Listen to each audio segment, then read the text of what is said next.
I'm doing too many things at once.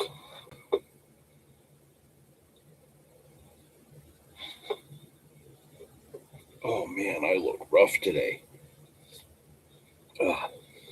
Sorry about that. I was doing dump runs this morning. Today, unfortunately, is not a fishing day, but it is live stream day. And here we are for the first live stream of 2026. So, welcome all. I see we got a Battersby in there. We got Grimy. We got Galen from ONT Carpin. Good to see everybody.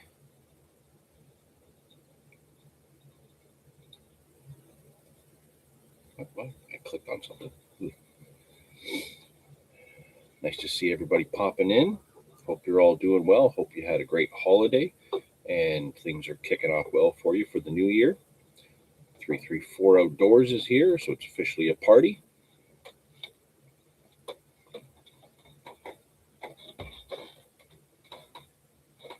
I don't know if you can hear the creaking, but my family is just waking up now. Unfortunately, the wife's under the weather, the kid's a teenager, so sleeping is just their thing right now. I have been up and on the go since, I don't know, five or so. Did some cleanup out in the yard, did some dump runs, played a video game for a while, all kinds of good stuff. So yeah, here we are, officially into 2026. I don't want to say we're kicking off a whole new season because for many of us, the season doesn't really end. Fishing is nonstop. So it's really just right now we're in the cold water run. So depending on where you are, you might have some open water, you might have some ice, you might have a mix of the two, kind of like what we got right now, and on and off for the last few weeks. So December ended up pretty interesting. I was able to get some trout fishing in after our last live stream, and I believe our last live was, let me just go back here.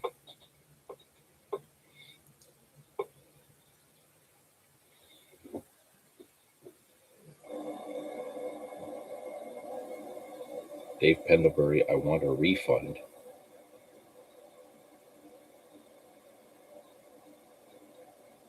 What am I missing here? Big Fish Angler Chad, and then Big Fish Angler Chad pops into the chat. But how did Dave know before I did? I'm so confused. Okay, so let's just go back to December. So our last live would have been on December 13th, right after we filmed the birthday session. After that, it got a little bit tricky. And the weather has not been cooperating whatsoever. Trout fishing has been tough, but I did get to cap off my season, or my 2025, with the last fish of the year, right on December 31st. Got a beautiful rainbow.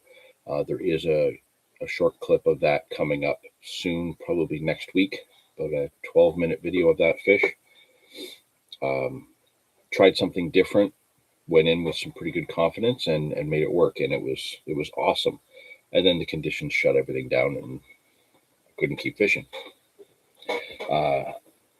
Dave has also had some struggles with the weather. It's up and down. We've had a lot of wind, really, really bad wind that has stirred up Lake Erie and completely blown out the river. Just as it started to clear, then ice became a problem drifting down the river, and then the wind came back. So like right now, the upper Niagara, if you watch the Fish in Niagara river updates, not every day, but most days, like I think this morning it was like 8 inches of visibility. Some of the ice is starting to clear a little bit because of the east wind, but that's going to shift around and pick up and come from the west again later tonight. The river's going to be shot again. So it's kind of tough where to pick and choose. If you're wanting to fish some Niagara River trout or some walleye, where to go. Conditions are just not optimal for it. I have been watching social media. I've been watching some of the videos. there are anglers getting down there, and some of them are catching fish. The majority of them are having to deal with the struggle. But even some of the more easily accessible spots have been a struggle. As I said, where I was, managed to get that one really nice rainbow just to finish off my 2025. But right afterwards, the flow was like turned off. It just stopped. So the drift disappeared. And when you don't have that steady flow, the fish kind of go around everywhere, and you can't really, direct them to your bait or direct your bait to them. It takes a little bit of the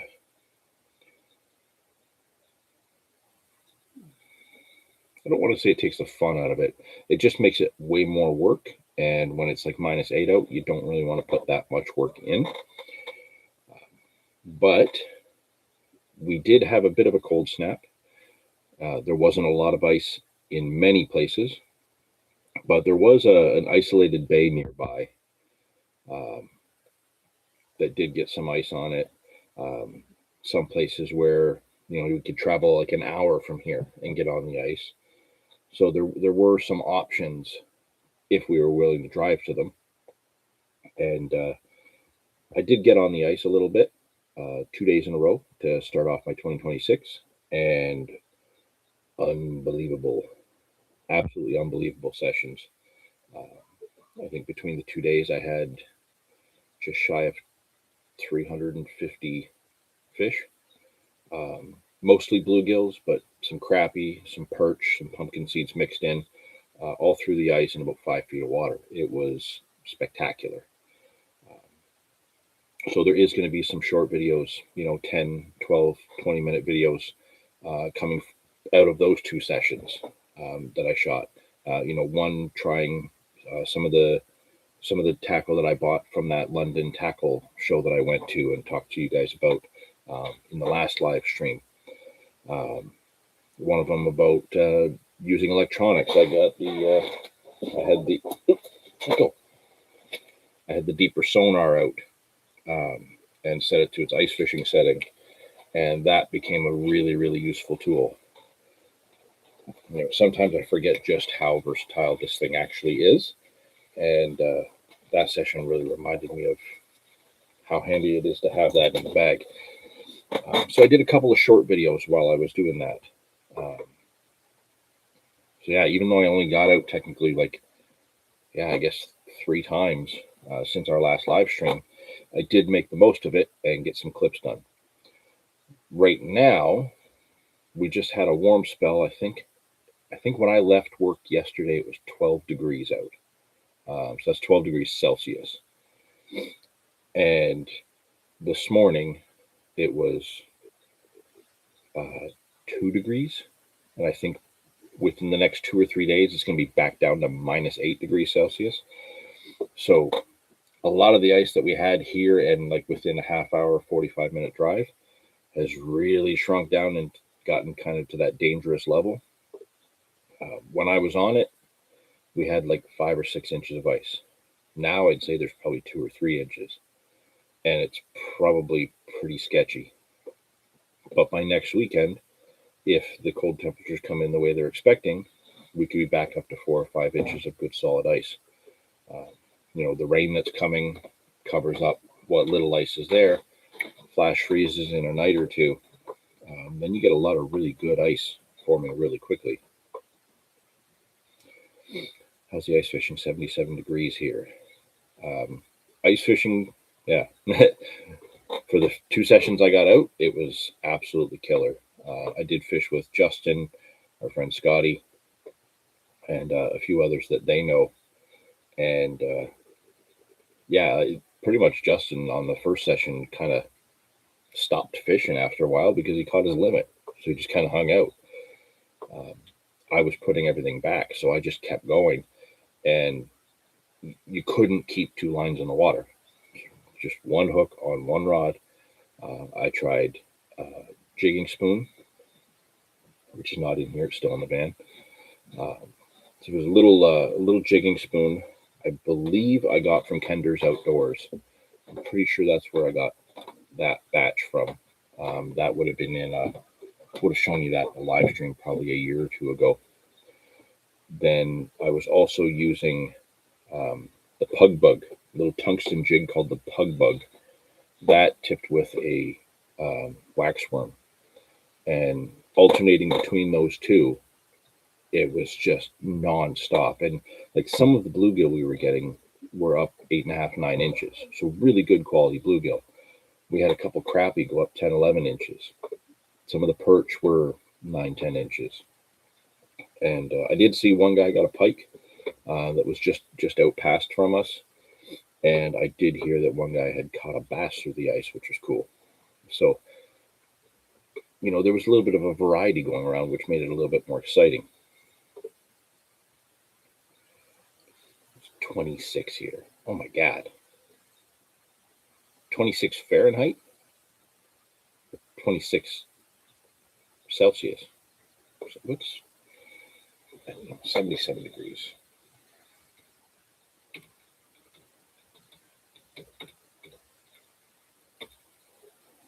It's 25 degrees. So it's hot there. So you're back into your you're back into that temperature where you'd sit down, put a couple lines out for carp and watch an alligator swim by. That's what you've got right now.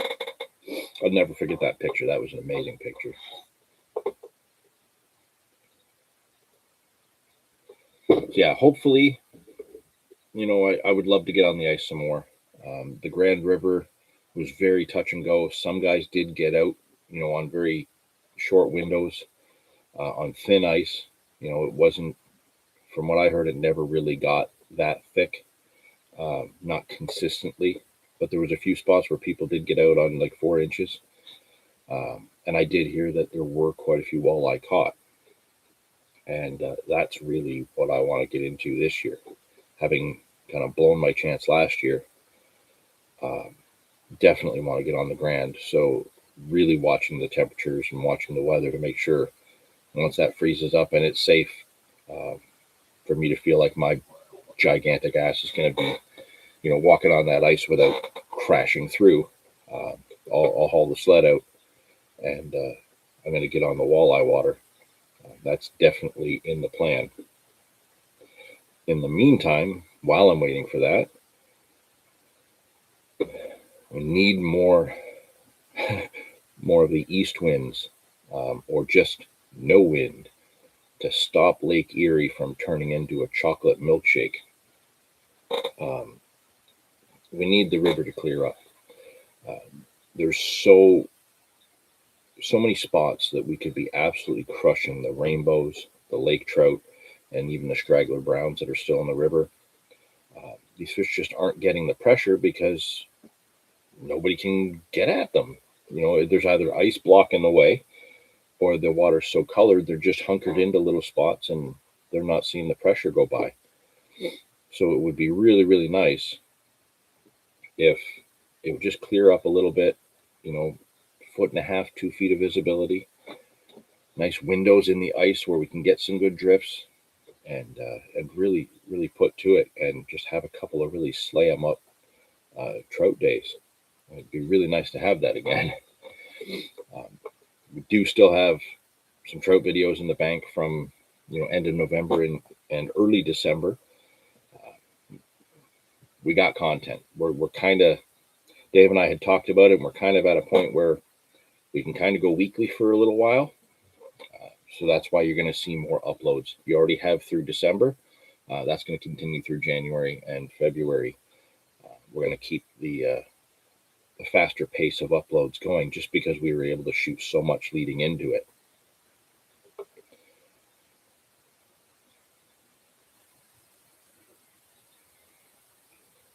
Battersweet, chocolate. Not that kind of chocolate. Oh, you ran into the gator while you were duck hunting. So wild. I'm so glad I don't have that problem here. Dave 2291. Good afternoon. Good afternoon. Tim, how's it going? Good to see you there. Look at that. The gang's all getting in here. So who actually has been fishing in this up and down weather? Obviously, you guys are in different places, so Some of you have it a little bit nicer than others, but who actually has been fishing? I know Tim has, because I've seen some of his posts. He had a nice brown trout just recently.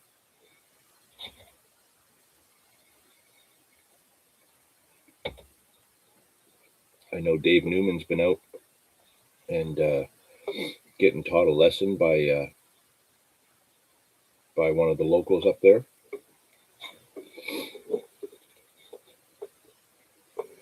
Yes, Dave Pendlebury, man, is trying so hard to get on fish, and they are not cooperating for him. Hunting, well, yeah, that's how he ended up bumping into the gator. But hey, if I can't be fishing, then hunting is the option. Ooh. Oh, sorry about that. That one come out of nowhere. Kind of. Prairie Carp Nut has popped in. Look at that. Don't see that name pop up in the live stream very often. Good to see you. Battersby. Caught some bluegill and bass yesterday. Granted, they were in a video game, but you didn't specify. I did not specify. Xbox? Because there are some video games that have the fishing in them that are absolutely incredible. And there's one I played on Xbox that was absolutely mind-blowing. It had carp fishing. It had other kinds of fishing in it. It was really, really cool. I think I have a fishing game on just about every video game system I have. Tyler's here. We got from Grimy here. I haven't been out since Romeo and Juliet was first performed in the Globe Theater.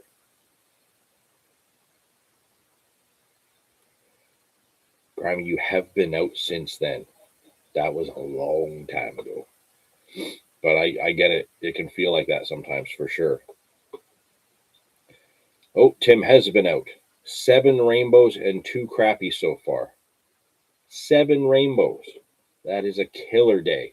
Awesome. Alberta Carpers popped in. Captain drive across the country just to get a bite. Man, unbelievable. Alberta Carper, for those of you that don't know, to get to his fishing spot, usually he has to drive about 11 hours just to get to a spot.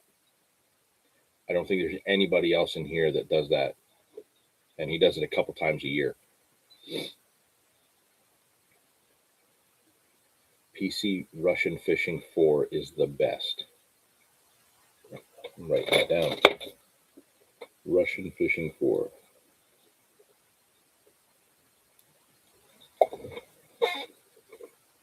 My kid just got a brand new gaming PC for Christmas.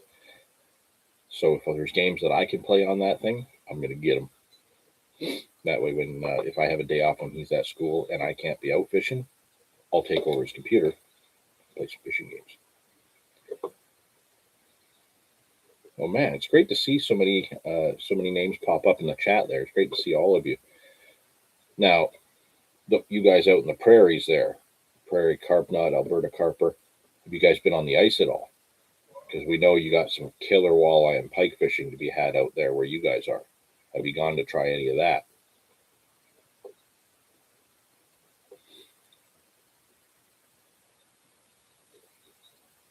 I haven't had any pike through the ice yet. I only got out twice. Yeah, the 2 times. And I stayed glued to that 5 feet of water where the bluegills were. I got right on top of them and I was hammering them all day. The first day I started out a little bit slow, moved holes, and then it was on fire. The next day I came down, I dropped down right beside that spot and just absolutely crushed it. Absolutely crushed it. It was so good. I think the second day I had 137 fish in 6 hours of fishing.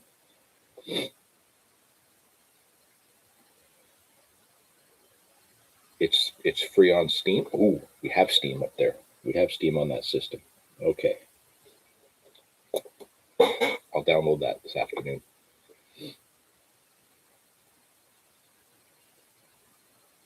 I know what a nutty bunch you are. Yeah, absolutely. Unfortunately not. I'm in high level Alberta working. Well, that bites. I'm sure Alberta Carper will take over the working part for you so you can go fishing because you're technically on his turf. We can make that happen, right? Possibly, anyway.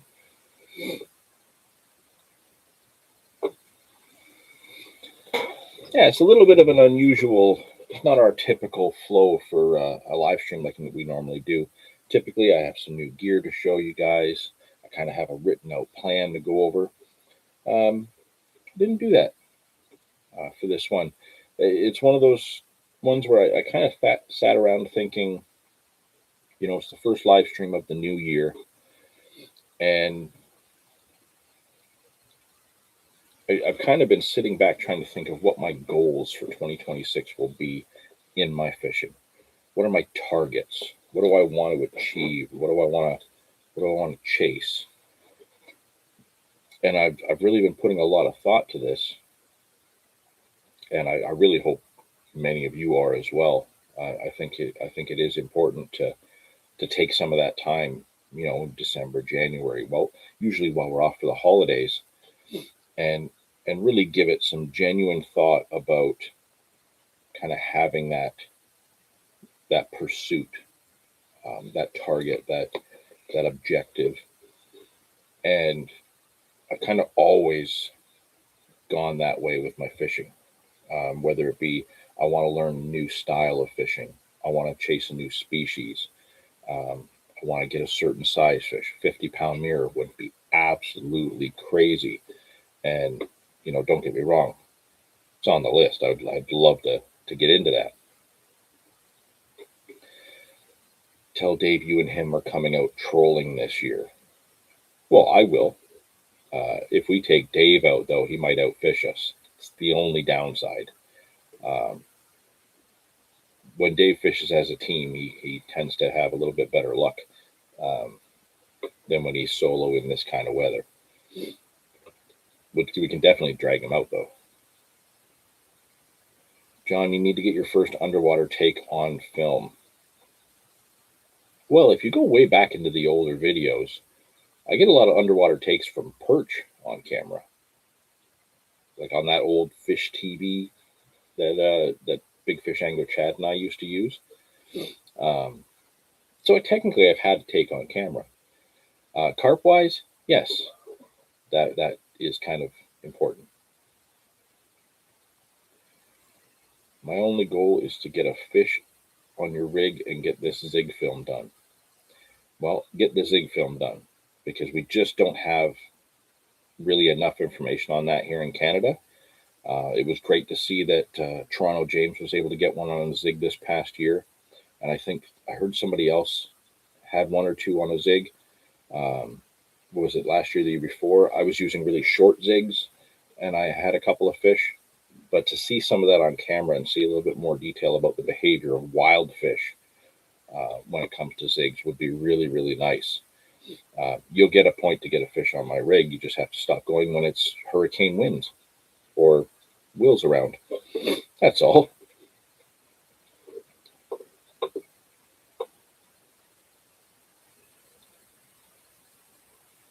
I'm number 2. You are a number 2.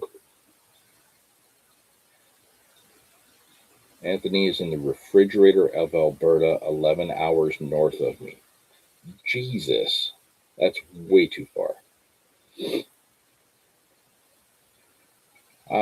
Interesting. Tim, I'm hoping to catch 20 different species and a wild brook trout.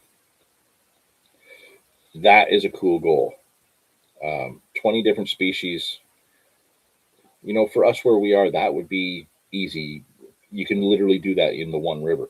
There's like 60 different species we can pursue in that river, just a few blocks from the house here. 20 different species is a great target if you kind of pick and choose what you're going after. And getting a wild brook trout, that's something special. It really is. So I definitely hope that you keep posting as you make your progress on that because I'd love to see it.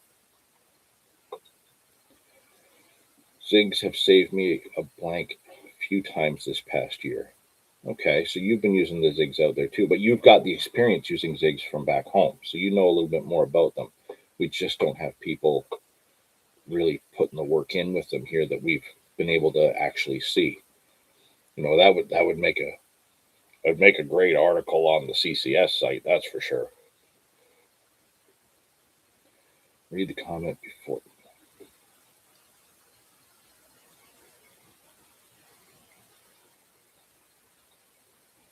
I can't keep up that, Chad. I don't think the comments are coming in the same order for me that they are for everybody else, so I don't get to see it all the same way.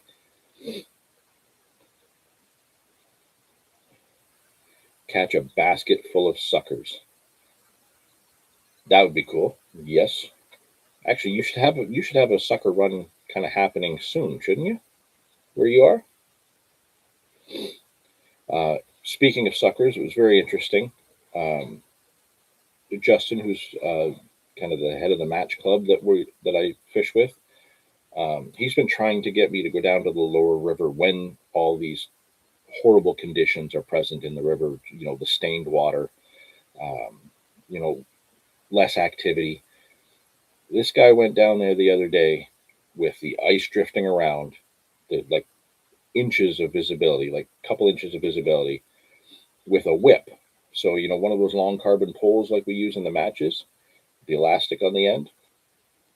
And he had that with a little float and a worm, and he was catching suckers like this past week down in the whirlpool in between the icebergs. Um, he's been trying to get me to go down there for that, but usually if I have the chance to get out for some of that fishing time, I'm going out to try and maximize it on like a big trout or something like that. But after seeing him just go down there when nobody else is going to go down there and really put the work in and then actually have success getting a bunch of suckers in shallow, um, I might have to go try that, and I really might have to just put the camera on and let it roll to just see what he's doing, because I think that'll be really cool. I love catching suckers; they're a lot of fun, but doing it in this technique, like there's nobody else down there doing that, and he's been doing it throughout the year. But to go down there when the whirlpool is just full of ice, and he's literally just dropping his bait in these little openings like this as the icebergs are drifting, and he's just kind of moving along in the shallows, and he's picking off the suckers. It's definitely something worth trying.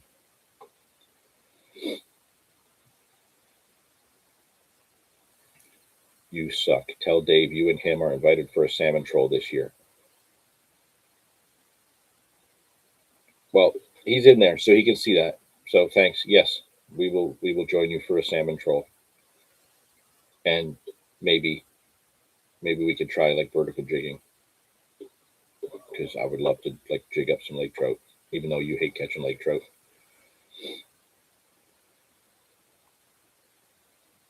That would have turned a few heads internationally. That sounds delicious. So yeah, you're going to have your run in February. So our sucker run kind of happens more late March, early April around here.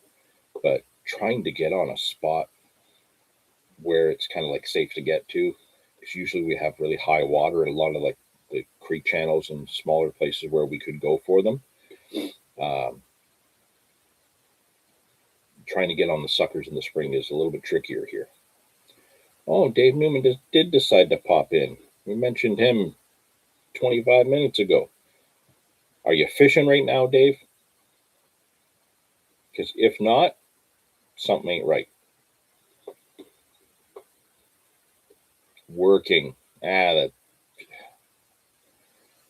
You're not really working when you are working. So we know your mind is elsewhere.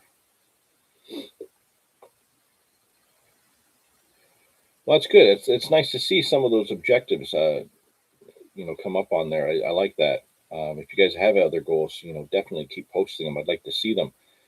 Um, I've been struggling with kind of trying to make my plan. What do I want to do? What do I want to chase? Uh, I've definitely really enjoyed the match fishing last year. I got a massive rush out of that. And having done it the last couple seasons in a row, gotten the right equipment, stepped up my game in really learning about the equipment, how to use it. Um, just the difference in elastic, right? So just having elastic that was a little bit older and a little bit stiffer. Um, the one top kit I was using a red elastic. I think it was like a number 18, and I thought that was more like it was perfect. Then to actually step it down to a 13, and then in one top kit step it down to 11. The difference it made in how many fish I was landing was insane. It actually blew my mind because to me, some of those subtle changes, it didn't really feel any different, but it makes a huge difference at when you've got your line attached to here, and then this is going back into the pole, you know, you're only getting this much stretch from the red, but then you drop down to this green one, and like that can just keep going and going and going. And I was blown away. And just learning some of those subtle changes made a huge difference in my performance in the matches for sure, and my enjoyment of it because I was getting more fish to the net. To kind of really come from the bottom and then jump up and make it to third in the club for the season, that I felt really good about that. Really good about that. So, we're looking at a situation now where I definitely want to jump in and do more match fishing this year. Really excited about it. I got to go sit in on a meeting with a bunch of members of the club, actually over the holidays. I think it was on the 27th. We all got together at a pub nearby.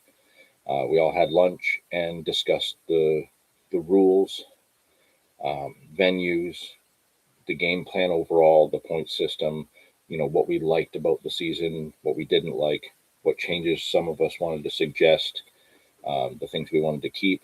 And it was a very collaborative process planning out the season for this coming year. So I'm really looking forward to more match fishing. I'm definitely going to try and get some better video footage of like a live match scenario, but in terms of actually like seeing for people that are interested and want to see more about the match fishing, there is going to be a YouTube channel set up for the match club so people can see more about the equipment because it's just not done over here very often. Even in the States, there's not a lot of people using this equipment. So there's going to be a lot of how-tos from some of the members that'll get posted up onto the YouTube channel for that. And as of right now, I'm the only myself and I think two others are actively trying to film live matches, like as we're doing them. So we're going to try and get some actual live match footage from actual participants as we go along. And I've got a few ideas that Lyle and myself will work on. Lyle's another member and also one of our local guides in the area. And we're gonna do some more work together in actually filming some of the kind of drop-in matches. So if it's a match that doesn't count towards our points for the season, because none of us want to stop fishing the matches and lose points. There's going to be some drop-in matches that we might go to and then just run the camera on everybody else fishing, so you can get a good feel for that and get a little bit more in-depth information from how other anglers are tackling it. So that is coming. Just has to be set up and some content put together. So we'll probably start seeing stuff show up on that around the end of April, beginning of May. I'll announce it here for sure for you guys once I know more and we actually see the content come up. So match fishing is definitely going to play a part. The specimen carp fishing, I love it. It's my favorite thing to do. It's very exciting, and it's the right kind of fishing for me when my back is worn out. I'm tired. I can just relax and enjoy it. Watch the birds, watch the water. And then every now and then you get that adrenaline rush of that alarm screaming, the drag peeling off, and you get some big chunk of a fish in your hands. I didn't do much of that this past year. The plan is to get back to a little bit of that. And then it's not fair to say I didn't. It's not that I didn't do that style of fishing. I actually did quite a bit of that style. I just didn't take the cameras with me. I didn't film it. I was so busy trying to film other things, the quest for the buffalo, trying to film the matches, stuff like that. The camera just didn't come out when I was doing my normal carp fishing, and I was kind of fine with that. It did come along for a few sessions, but I'm going to get the camera back behind the pod a bit more often this coming year, just because I know there's a lot of people that love to watch that content, and I kind of got my fix of just having that to myself for a bit this past year, so now I can get back to sharing some more of that. Let's get caught up here. You need to catch a gar. Okay, so that's actually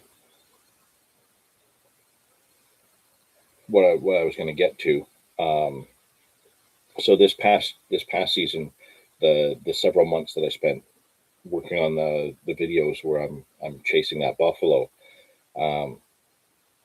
opportunities came up for other species that I hadn't caught in the past, and it really made me realize that there's actually quite a few species that I have to check off the list. And I mentioned this kind of more back in the summertime in one of the lives. Over the next few years, I'm going to pick a species or two, or spontaneously go after one as the opportunity arises. And we're going to kind of have more of this pursuit of species I've never caught before come into the videos again. So the 4 episodes we've done chasing the buffalo, that was fantastic. But there's 2 types of buffalo I can go after, and I did actually pursue both in these videos, and you'll see that in episode 3 when that comes out. And it was mind blowing to see the bigmouth buffalo. Oh my God, do I want to hold them? I want to hold it so bad. So it's going to be really exciting going forward to have that on the list and have that in the plan. I need to catch a gar. I've hooked them. I've never landed them. And it's been on my mind since I was probably 12 years old. Fishing in a little bay off of Georgian Bay, casting an AC shiner out of an aluminum boat, catching rock bass and smallmouth, and then I hooked a gar. And all I remember seeing was that my rod was bent over and was fighting really hard, way more than the rock bass were. And then I got it close to the side of the boat, and up the side of the boat, all I saw was the jaws, like the 2 long, like needle-like jaws come up, just full of teeth. And then my AC shiner flipped out and went back behind me. It was the only time that I was ever like, oh my God, was that a dinosaur? And I guess kind of they practically are, really, but I've wanted to catch one ever since. And I've been so close, and I've been like close enough at the water to reach out and get one. They're on the list. Definitely they're on the list, Galen. And pursuing them, I'm going to set some time aside in the summertime now that I know where I can go after a couple of them. I think my chances are pretty high, so I'm going to give it a go.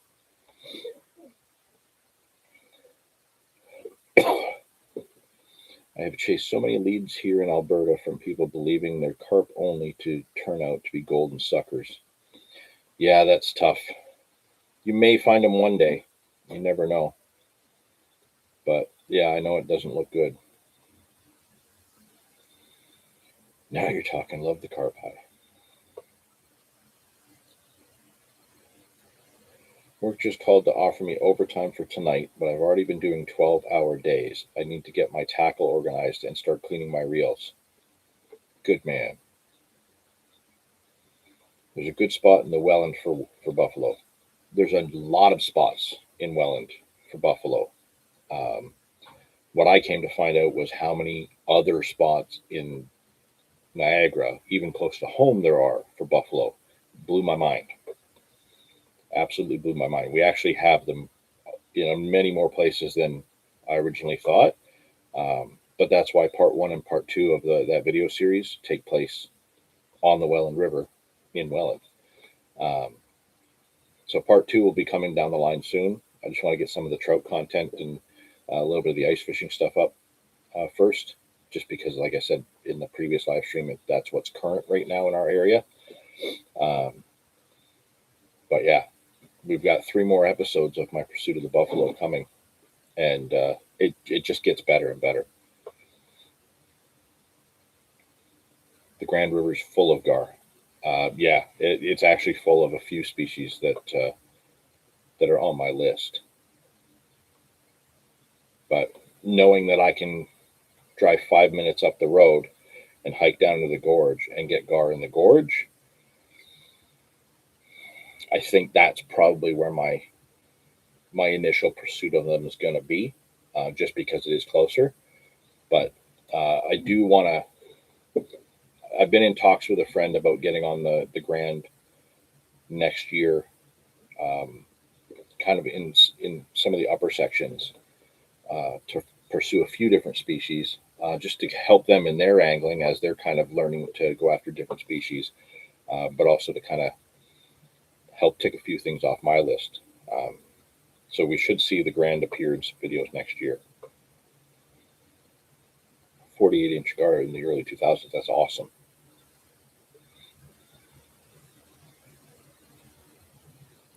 John, missing your Upper Niagara carp adventures. Don't really care for the match fishing stuff.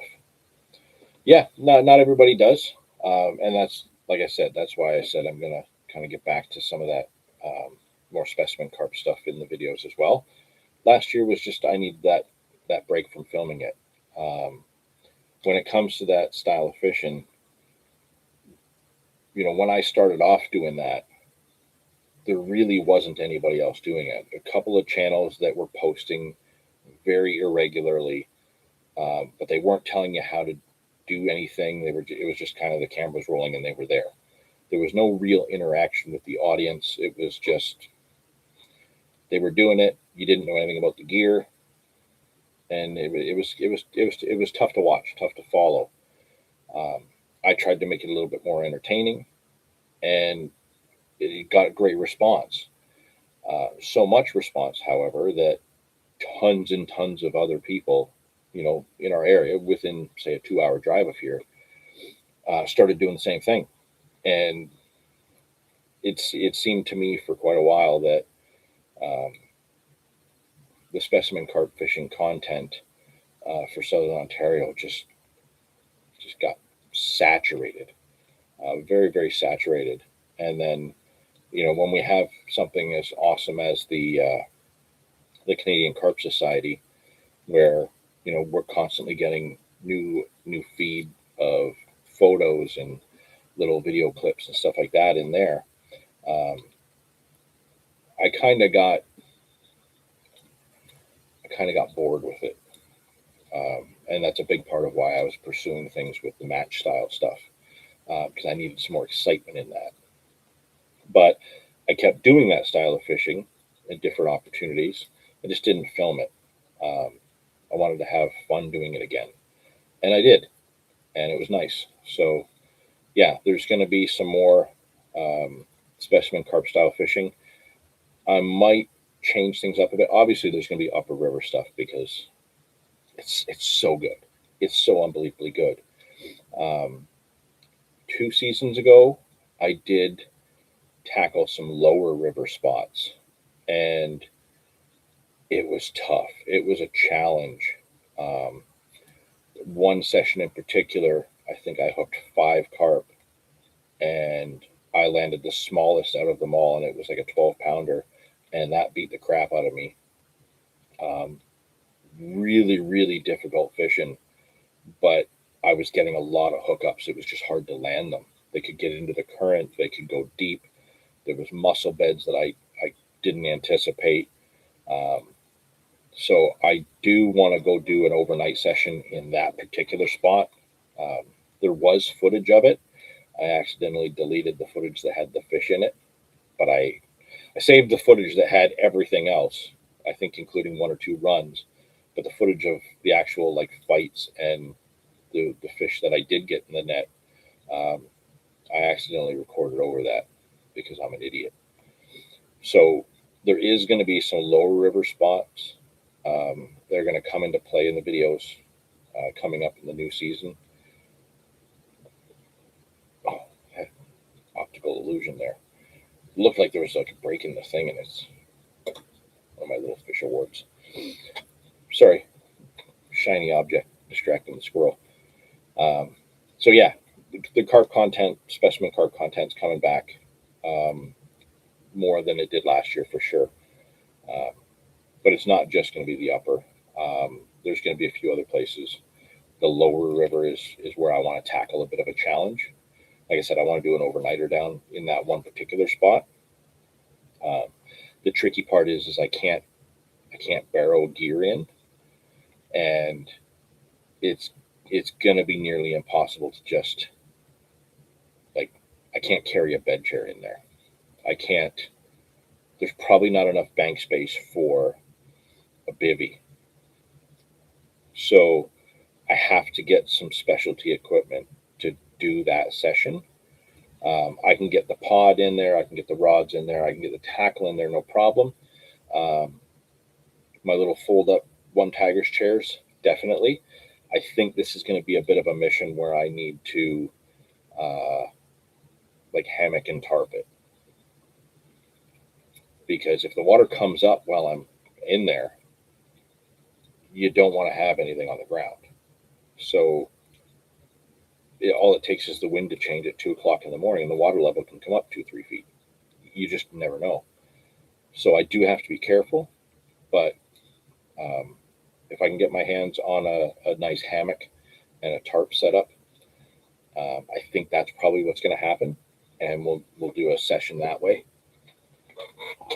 That should be a really cool video because I know the fish are there, and I know they're big, and I know they fight really really hard in that water. It's just a challenge to get in and out of. So I have to scale everything down to basically fit into one backpack. So that's coming. I've pretty much fleshed all that out. I have looked and kind of chosen what tarp setup I want. I just have to pick the right hammock. Um, Costco has some decent hammocks. There's a lot of decent hammocks out there in a lot of different places. So I'm still trying to pick one. But that's one of those sessions where I'm definitely going to go do it. I've already kind of started mapping everything out. I do want somebody to go with me on that one, because I think if we can get a few extra lines out and just kind of spread out, I think that's going to make it a little bit more exciting. Maybe that'll be something I have to like. I don't know if Dave would do that. He might. That might be something to kind of call in the big guns like Nathan or Andrew or something, or maybe you, Tyler. Never know. We'll see. That one's going to come up more into August for that one with what I have planned. Have you ever tried fishing Queenston boat launch for Chinooks? I've only fished it for rainbows, browns there. Uh, Short answer, yes. Long answer, it was before the Whirlpool jet boats were there. That spot, actually, before the Whirlpool jet boats were there, it used to be kind of just a place that like aggregates were piled up, like gravel and sand and stuff. And it was literally referred to locally as the sand docks. And yeah, we used to go down there fishing as kids for salmon. That main stretch. So when you go down and there's the boat ramp there and everybody fishes on that bank to the right, back when I used to fish down there was so many trees and shrubbery along the bank that there was probably only enough room for like 8 or 10 guys to fish that stretch. It was never really that open like it is now. Like I went down there the one day just to look around, and I saw I think there was like 40 people down there, just along that one stretch to the right. I'd never seen so many people fishing in one spot like that, like there before, because, like I said, you never used to be able to spread out that far. So yeah, I did a long time ago. We caught a few. It was never as good there as it was further upriver in like the Glen, the Whirlpool, things like that. Um, but yeah, apparently it's good for Chinooks. It's good for the rainbows and browns. You've already gone there for them. Don't hear much about the Lakers from shore from there. Um, but yeah, it's, you get a Sunday, busiest day on the river in any spot down there. There's going to be a lot of people.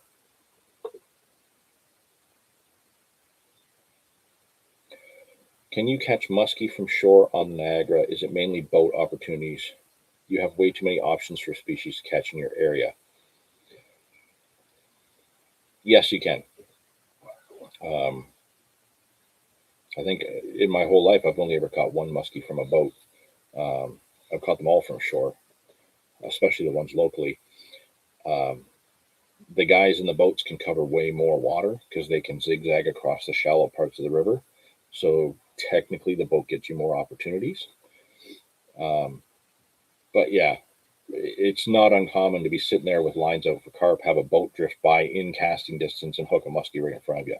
That happens. They're there. So you absolutely can catch muskie from shore here. If you go into the lower river, some of my biggest muskie I've caught fishing salmon in the Whirlpool, and boom, get a muskie. Actually, I think one of my better muskies from down there I caught with Big Fish Anglo Chad years and years ago. Dave Penbury, big guns. Yeah, you're one of the big guns, or Nathan, or Andrew. People that are like that can get up into a hammock. I'm teasing, buddy. If you want to do the hammock mission, I have a lot of it kind of laid out already. I can go over it with you, but when we do it, it's gonna be hot and skeeter friendly. But since you and I had already been talking to people about coming down for an adventure that apparently got delayed, um, that was one of the things I was thinking about including them in.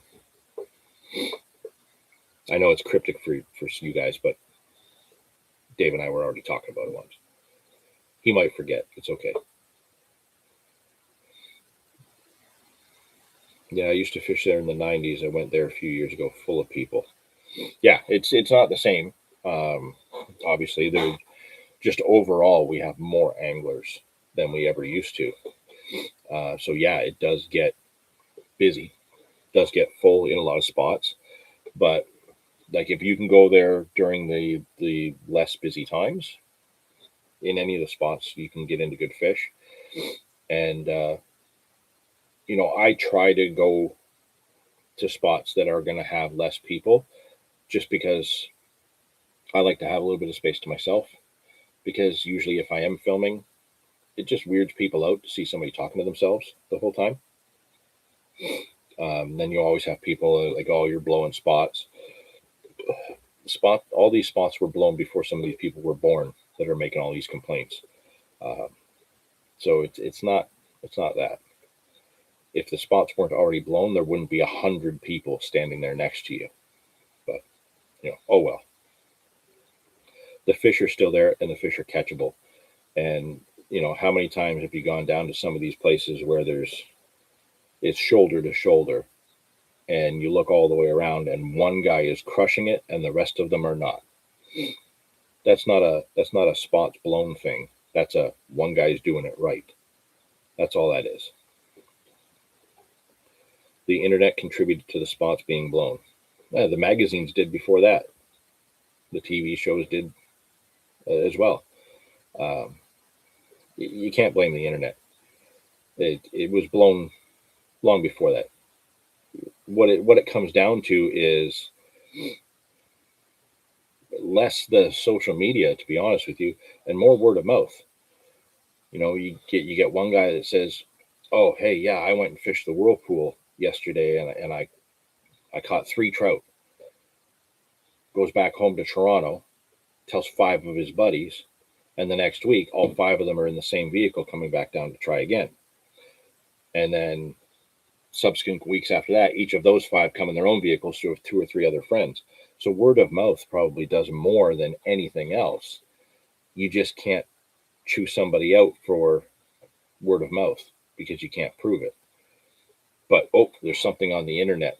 Well, here's an easy place for me to attack somebody. You put it on a TV show, there's nowhere to leave a comment. You put it in a magazine, the editorial staff will just throw the letter out that you send that's all nasty. The internet seems to be the only place where people that want to have a voice to bitch about things actually have somewhere to put their bitching. That's all it is. No one thing has blown spots more than anything else. It's just the internet has a place for people to post about it. That's all it is. What bothers me is not about so much of these people blowing spots. What bothers me is the lack of respect and etiquette. If you go down to one of these spots and it is busy because it's a Sunday, the day that pretty much everybody has off, and 90% of the guys that fish around here fish Sundays. What bothers me is when you don't give the other people space. So it's busy. Yeah, there's going to be a lot of people coming down. A lot of people want to fish. Some people have driven an hour or two to fish. Some of us drove 5 minutes because we just live down the road. We're locals. I get it. You drive 2 hours, you get down there, it's packed. You don't really have a spot to fish. You're going to be pissy about it. I get it. Should have showed up earlier. Simple as that. Should have got there before the locals. Okay, lesson learned there, if it registers properly. Then when you have a situation where, okay, let's say there's 30 guys spread out on the bank, don't just walk in and stand in between 2. There's etiquette to be played here. Okay, these 2 guys are float fishing. They're drifting at a pace that works for them. They're 20 yards apart. Why do I need to cut the guy off on the right to allow myself to be cut off by the guy on the left? It doesn't make sense. So now you're coming in to frustrate yourself and piss off 2 other people. That's what's getting on my nerves, is these people coming in with lack of etiquette, not giving the anglers that are already there the space because they deserve it. They're the ones that got there first. Piss off somewhere else downriver. If I show up and it's packed, I go on downriver. I don't try to muscle in between other people because that's rude. It's wrong. Shouldn't do that. Give them the space because you didn't get there in time. That's all. Plain and simple. You want to know the worst thing that happens in that scenario? You end up fishing a piece of water that you didn't want to go to, and you end up learning it a little bit better, and then you develop a new spot that you didn't know you could produce fish in, and then you go there next time, and you repeat it, and you do it again, and then you realize, oh shit, I don't need to go where everybody else is. I don't need to go to all the popular spots. There's fish over here too. I have to do a little bit of extra walking, but I just improved my skill set. Now I'm fishing more difficult water, and I'm getting rewarded for it. That's all. It's just the etiquette that's getting on my nerves, or the lack thereof. Sorry, it's spots aren't being blown. It's not the internet. Like I said, word of mouth does way more. It's just people want everything easy. That's all.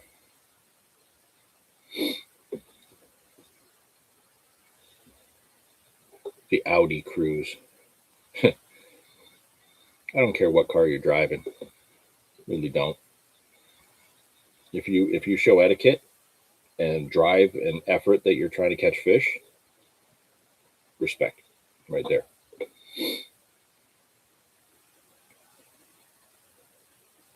If you want a spot on the Niagara, show up before 5 a.m. Yeah, plain and simple. And you know what? There's a lot of people that recognize that and do that, and they get into the spots and they win. Plenty of swim slugs around the GTA. Yeah, they're everywhere. There's people that want it easy and they want it their way. It's not how it works, right?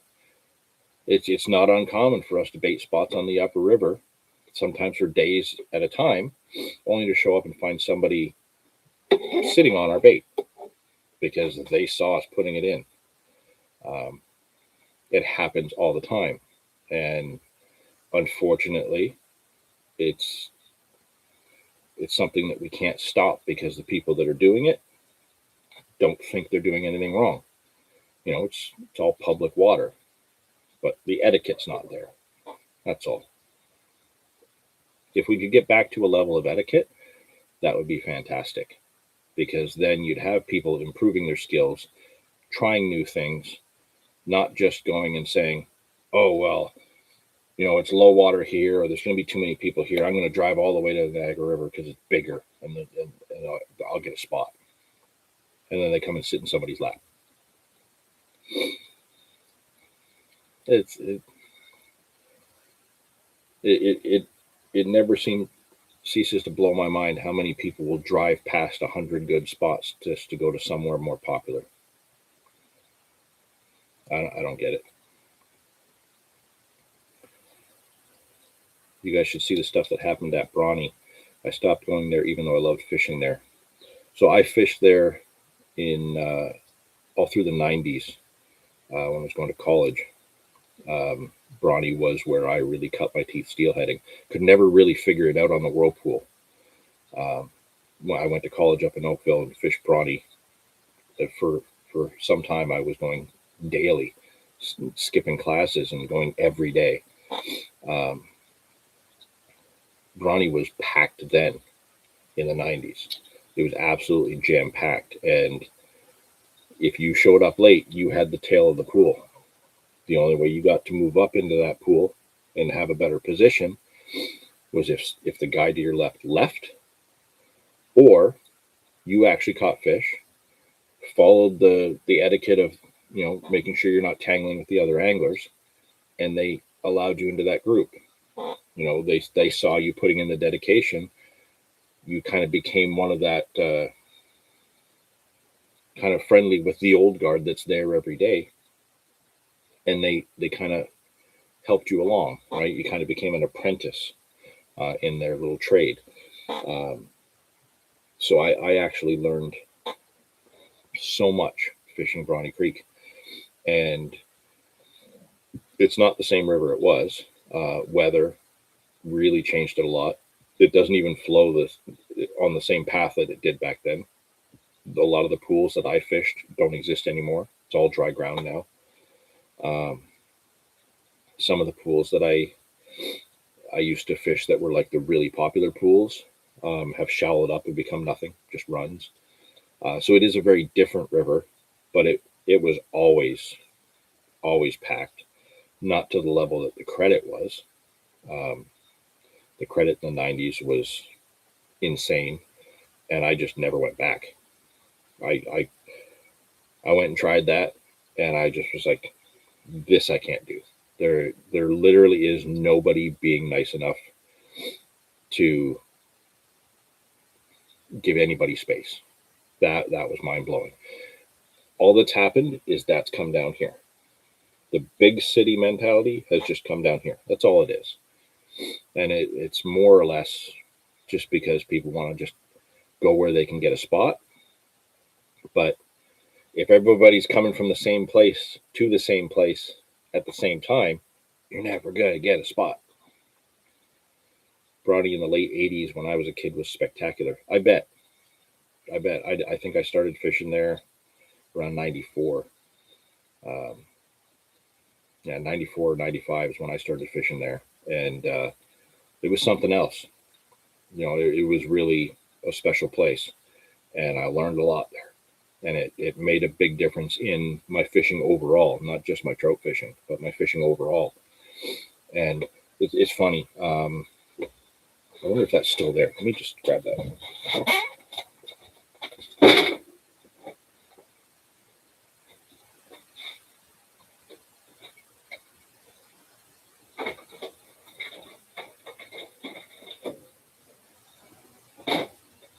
I found this the other day. I can't find these anywhere. I don't think they're made anymore. I used a very specific float. Well, two very specific floats when I fished brawny back then, when I was learning things.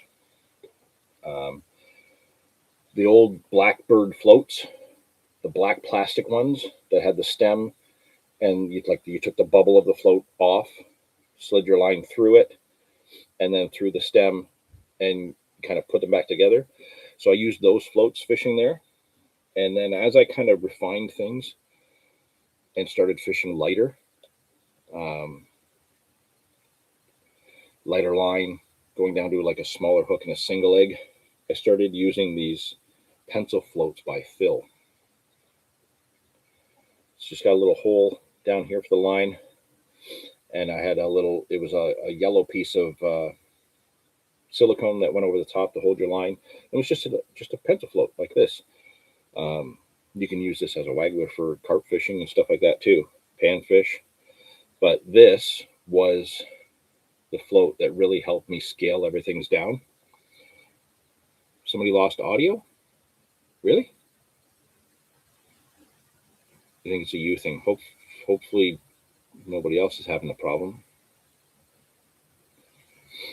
But yeah, the Blackbird floats is where I kind of started, and then I scaled it down and went to this. And this is where I really started to learn about bite indication, where you're using this in two little tiny split shots, a size 12 hook and single egg. And then this just does this in the flow, just a little wiggle like that. And then boom, you got like a 6-pound rainbow on. I learned a lot using this, and I have not been able to find these in stores or online for years. So even when I look up online, like the parent company that owns Still now, they have most of the other sizes, like the other styles that I remember, but they don't have these. And I found this the other day in one of the bins that I was cleaning out, and it's the only one I got left. And this is one from my fishing on Brawny Creek in the 90s. So yeah, this is going to go up on the shelf behind the bar with all the old reels and stuff, because this is an important part of my fishing history, and I was blown away that I found it. I've probably got old footage on VHS tapes that actually have me and Big Fish Angler Chad using these. I've got those tapes somewhere.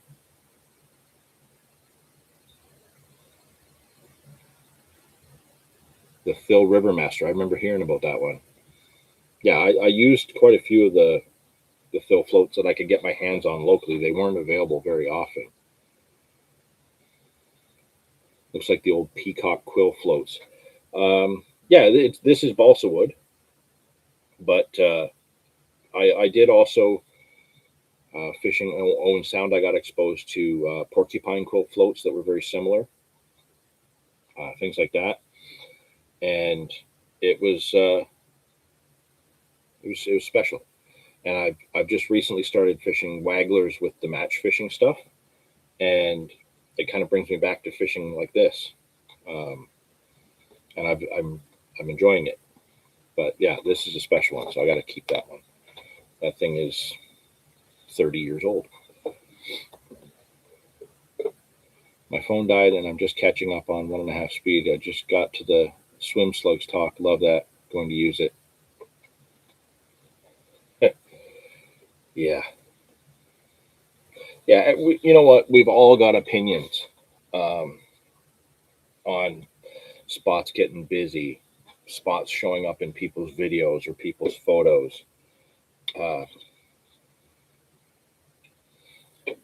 it's good fishing spots have always been shared as long as there's been good fishing spots. The biggest difference now is that the populations are bigger. You go to some of the go to some of the spots that were tiny towns of like 100 people 30, 40, 50 years ago. Now there's thousands of people. It, it's not that the information is out there more now than it ever was. It's just now that people can see other people bitch about it. That's really it. If you didn't have the internet, it's not going to fill these spots any faster. It was already getting that way. The difference is, and what we need to do to make things go smoother, is the etiquette part. Don't sit on someone else's lap. That's all. Give people their space. My favorite float is the Stillwater Blue made by Drennan. Always have one in my rig box. Stillwater Blue.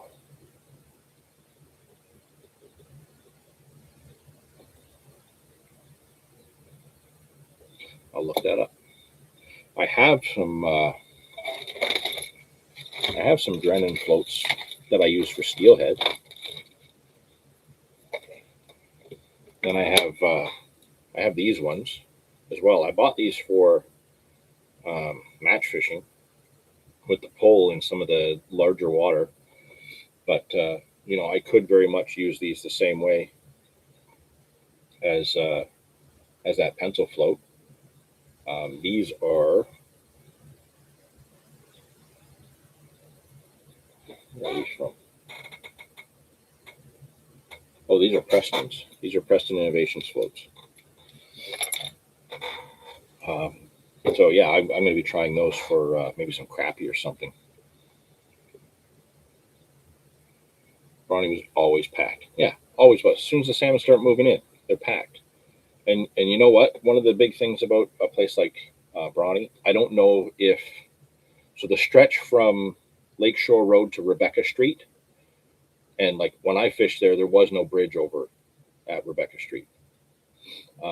That stretch was always a fish sanctuary, and no matter what, right at the start of the season, you already had people fishing in the sanctuary. So it's not the people posting that say, "Oh, hey, go fish Bronny, the salmon are coming in." They're not the ones to be bitched at. Bitch at the guys that are fishing illegally in the fish sanctuary or snagging. Go after those ones. Usually those ones are the first ones to complain about people going to the spots.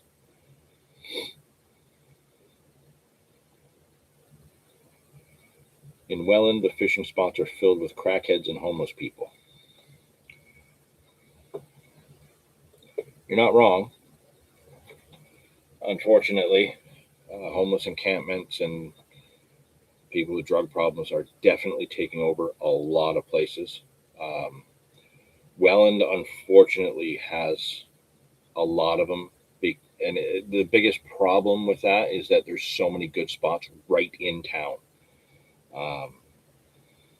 I stopped fishing in a lot of the places in Welland because of that.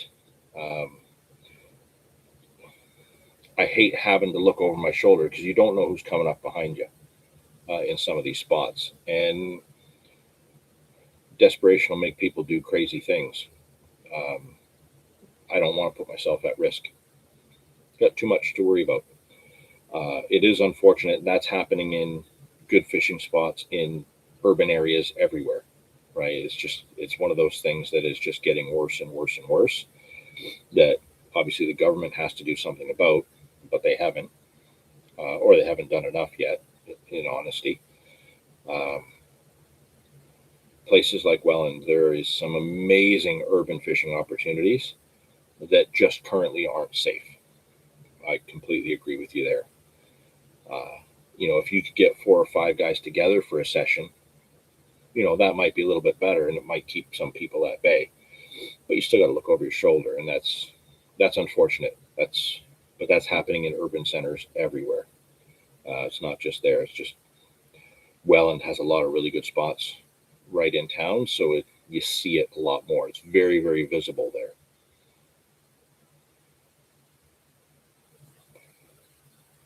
Guys are gutting them like crazy every year at Bronny. Yeah, no doubt. I can remember fishing there, and you'd be walking along in the dark. And this is before I had a headlamp. I was using like a little $5 light from Canadian Tire made by Garrity.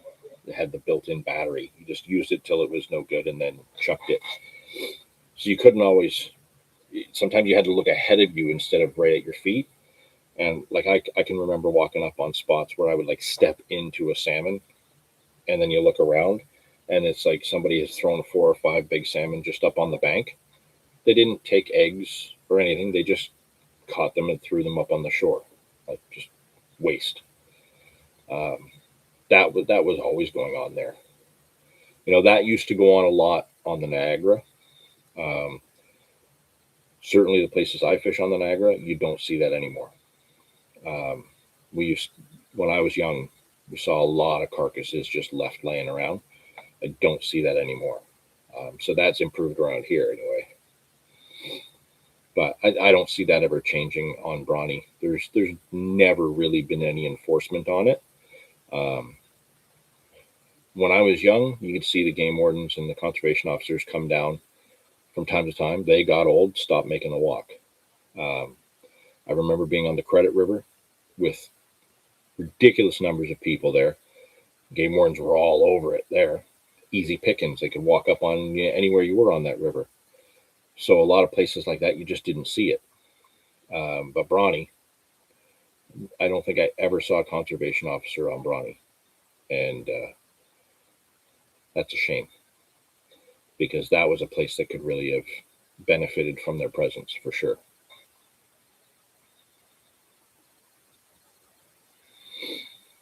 Got so bad in Port Hope they banned fishing below the bridge. Yeah, I remember hearing about that. Absolutely, yeah. It's going to take that. It's going to take, and some people have opinions against this, but my personal opinion, some of these rivers, I think, should be shut for a year or two at a time. Just close the season for them for a year. Just let the fish come in, do their thing, and piss off. You're gonna have poachers go in those areas anyways. Perfect opportunity. If you've got a closed season on, let's say you close Bowmanville Creek for one season, position a few conservation officers nearby, you're gonna catch poachers. You're gonna get the fines issued, and obviously that's gonna help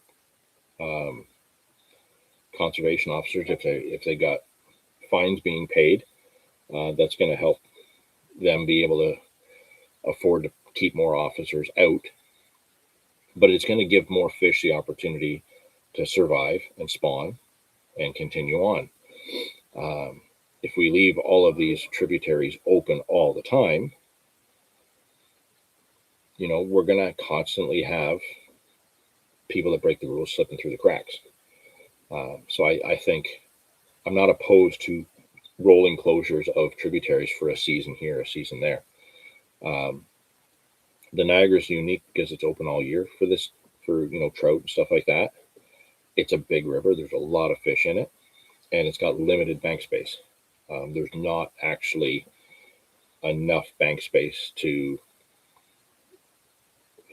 thoroughly negatively impact the fishery. Now, when you couple that with the amount of boats that can get on the water, maybe there's something to be said about that, but 99% of the people fishing the Niagara are catch and release anyways. So that's one real good, strong benefit to keeping it open all year on our river here. The only thing that actually closes is lake trout for 2 months, October and November. That's really it.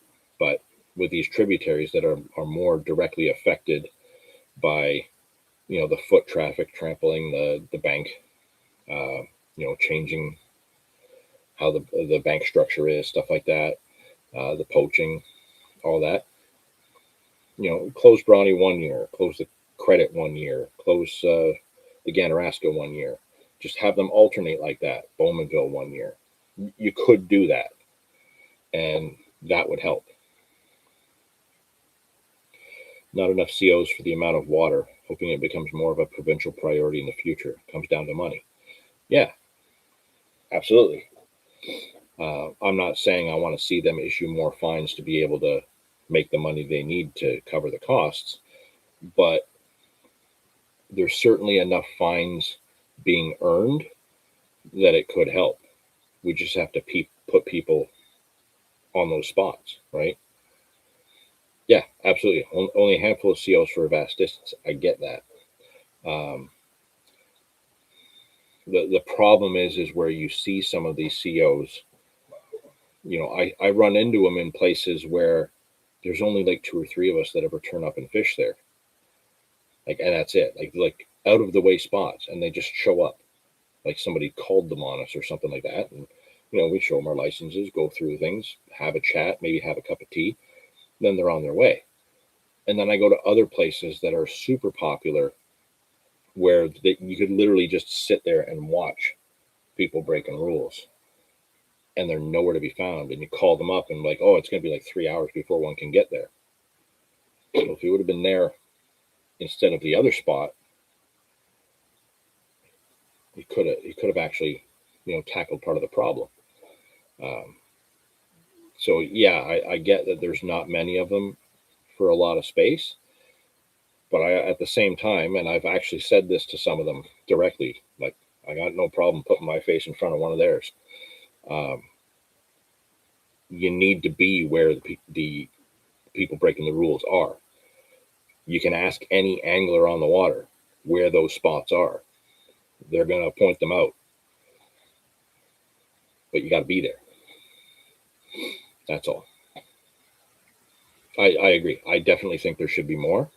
I wish there was. I really do. But I think more so than that, I think they need to put more attention on where they are rather than how many they are. I think they can do a lot more good being present in the places where they're issuing fines is going to be seen by other people. Don't just turn up somewhere where there's one guy breaking a rule and nobody else around to see it. That doesn't do any good. You need to go somewhere where the example is made in front of others. Oh, Pendlebury off to work. That sucks, man. Sorry, bro.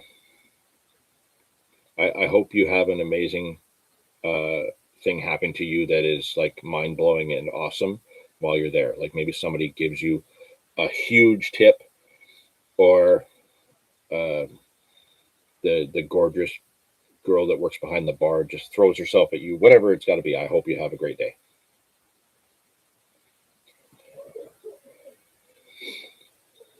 So yeah, that's part of what I was getting at. If you see illegal stuff going on, call it in. Even if they don't show up, the calls make it a spot to visit. The problem is they don't visit. They don't go there when it's happening. We all see it out there, and many of us have called it in. Sometimes you're just sitting there waiting. They never turn up. You go there the next day. Oh, yeah, they don't turn up. Then all of a sudden, you hear, oh yeah, there was a conservation officer there, like on a Wednesday when nobody's there. It's not about. My problem is that they're never there when it's appropriate, right? Salmon season. Okay, that brings out the worst in some anglers. Be all over Brawny Creek, Petro-Canada Park, down by the harbor, Arundel Park on the Credit. Like all of these places where these people are going and breaking the rules, just sitting there in their truck is going to be a good deterrent. Some of these people will just see that truck and they will go somewhere else. Just being present at the right time is where my problem is, where they're not there when they need to be. Makes you wonder where exactly the money raised from licensing goes. How many licenses are sold every year? I don't think that money goes as far as we think it does, or as far as we hope it does. Uh, I don't know how the money is spent in the ministry. It's government, so a lot of it's probably funneled somewhere where it shouldn't be, certainly outside of where it should be directed. Um, yeah, that's a tricky area. I wish there was more money going into programs like this, but unless they could create like a private agency to handle these sort of things, as long as it's always kept under government control, it's going to be subject to um, government mismanagement. You know, how many times in the past has there been somebody put to um, being responsible for the Ministry of Natural Resources or Fish and Wildlife, whatever department they want to call it at the time, that doesn't even fish. That right there is one of the most ridiculous things ever. Don't ever put somebody in charge of something that person doesn't already have an attached passion to. Um, you wouldn't choose somebody who doesn't have experience or thorough knowledge of financing in charge of financing, right? Yeah, I don't know how it's all split up or where it goes. I don't look into that sort of thing. What I look into is when I'm on the bank, how often do I see a CO in the year? I'm on the bank a lot, and I go to a lot of different places. How often do I see them in places where there's like one or two anglers regularly, as opposed to places where I see 50 anglers regularly? They turn up a lot more in those smaller spots. You know,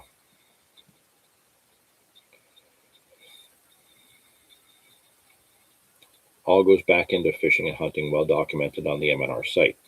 Well, I don't think it all goes back into that, but at the end of the day, even what's coming in is not enough to cover what it needs to, and I think that's where we're getting at. Um, there needs to be more money going into that division.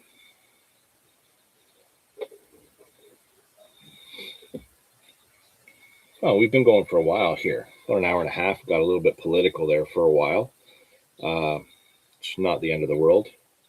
I'm maybe not the best person to be talking on those subjects, but like anybody else, I have opinions, and it was a nice discussion. Um, one thing I do want to bring up that will take us a little bit off topic here, but it does go hand in hand with some of the etiquette discussion we've talked about. Management of following the rules, things like that. Uh, this kind of goes back into our Canadian Carp Society, which I always mention in our live streams. It's an organization that's very important to me. It's that time of year where we start to do the Angler of the Year awards. So this comes about at the end of every season. Overall from April to November, members are watching the feed, interacting with one another, posting videos, posting photos, posting stories of their interactions with the public, things like that. And when we get to the end of the season, members get to vote on who they think should be nominated for one of the 5 categories in the Angler of the Year. And once that first round of voting comes in, where we get all the names in, that goes into round 2, where we narrow it down to the top choices out of each category, and they get to be recognized by their peers, by other members, for their contributions into their angling, whether they be the most improved, a mentor to others, the Beastmaster, a hardcore angler, or just the overall Angler of the Year that encompasses all of that. We have the award ceremony coming up on January 18th at 7 p.m. And that is going to be our typical broadcast in the site for members. So if you're not a member, Unfortunately, you won't be able to see it unless you become a member. And this is for all members. Like, the only people that are chosen to get into these categories are by members. So your peers, they decide who gets picked, who gets voted for, and who wins. Um, all I do is fill in the spreadsheet. So when it comes down to it, you're chosen by your own. And I think it's absolutely fantastic thing that we do. And I get excited about it every year. And myself and Anthony will be doing the presentation, the Prairie Carp Net that you saw in the chat earlier. We'll be doing the presentation January 18th at 7 p.m. on the site in the broadcast page. And as per usual, I will have probably my cheese and crackers and meats and wine, and make it quite the little banquet for myself anyway. But it's a great opportunity to recognize those who have pushed the envelope, pushed their skill set, done something to help grow our sport in carp fishing in Canada, and more than that, help bring awareness within the community, get the respect of the community that you're fishing in. That goes a long way, and we've seen this grow and grow and grow, and the people that are often recognized by their peers in these categories, if you fish with them once throughout the year, you can immediately see why people choose their name to be put on the ballot. And I'm very excited to be able to, work with Anthony and hand out these awards every year. It's all about respect and recognition. It's not about prizes. Um, it goes way beyond that. So yeah, we have that coming up January 18th at 7 p.m. If you are a member of the Canadian Carp Society, definitely mark that on your calendar and be there for the live broadcast. Usually runs around 90 minutes or so, and help show some recognition and respect for the people that are nominated and get those awards, and be there live and join us. It'll be a great time. If you're not yet a member, um, join. Join. Join now. Get caught up on how things work on the site, what resources are there for whether you're a new carp angler or a seasoned one. And yeah, it's once things get really kicked off, um, the posts start flying, pictures start coming in, carp start getting caught. It's a great time, and it's a great community to be a part of.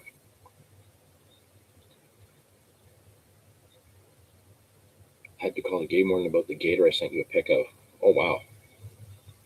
I see a conservation officer once every 10 years. Yeah, I'm seeing them more often than that now. Um, the the last 20 years, not the case.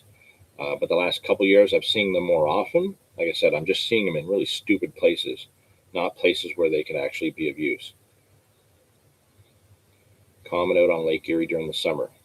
Yeah, well, they need to be common along the shores of Lake Erie during the summer. Stop going after the guys in the boats. Go after the people on the shore. They're the ones that are breaking the rules. From my understanding, in Ontario, COs used to have an additional pot of money for salaries, etc., but that was cut back, so it's just licensing fees and tags, etc. that fund them now. So it's challenging. Yeah, absolutely. There's not enough money going into that division. More cash was available in the 80s and 90s. Yeah, there probably was. Um, it should that's not an area where that money should have went down. The number of people doing this activity has grown. Budgeting for it should have grown along with it. When are you going to change the name of the Hardcore Carper Award to the Peter Weldon Award? We're not. Um, he was out again yesterday. Yeah, of course he was out again yesterday, because he can be. If I could have been out yesterday, I would have been too. If you could have been out yesterday, you would have been too. That's what it comes down to. Peter's been around a long time. He's happily retired and enjoying his retirement. He can be out when the rest of us can't. Uh, that's not enough to make you hardcore. But you got to remember, somebody like Peter, who's won the Mentor Award as well. Um, A lot of people look up to him. We can't name an award after somebody that fits into several categories, right? Um, it's hardcore because not everybody. It, there are people that do some more hardcore things than Peter. Um, one thing's for sure, though, and I will say this: there is a reason Peter's nominated for several categories every year. He has the respect of a lot of members, a lot of carpers. Uh, he's earned it, right? Um, maybe one day down the road, we'll come up with a new award to add into the mix, um, that his name could go on top of. But right now, I couldn't say there is because he fits into several categories and he's nominated for several categories, um, because he's earned it. Uh, just like a lot of other anglers. Um, there's a lot of other people that get voted for in multiple categories. Um, there's a lot of names we see come up in these categories year after year after year. Um, there's a reason for that. These people are earning the respect of their peers, and people want to make sure that they're recognized, and they get recognized over and over again in multiple categories. They don't always win those categories. Sometimes others win out because it depends on that season, right? Um, Peter's, yeah, he's a legend. Absolutely, he is. He's been around a long time. He's done a lot of different things, and he's probably forgotten more about fishing than some of us will ever learn in a lifetime. It's just how it is. So yeah, we're not going to change the name of an award, um, just to, to his name. But I'm very happy to see that his name pops up, in recognition under a lot of those a lot of those titles. Craig Cook, Happy New Year. Happy New Year to you. It was a joke. You say that, but I think you can understand by my response. Um, it's not that it's a bad idea. It's just he covers too many other areas. So it might have been meant as a joke, but really, in all seriousness, you could do that, and it would be worthy.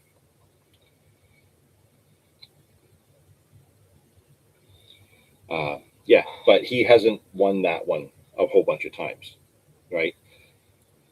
If he win, you know what? If he wins that award 10 times in a row, maybe, maybe we could go there. But see, this is not a fair situation because I know the outcome of every year, so I know whose name's going where each year by this time. Um, maybe once we get 10 years in, and we've seen somebody's won a certain award so many times, maybe then we'll consider changing the names, because that's not a bad idea.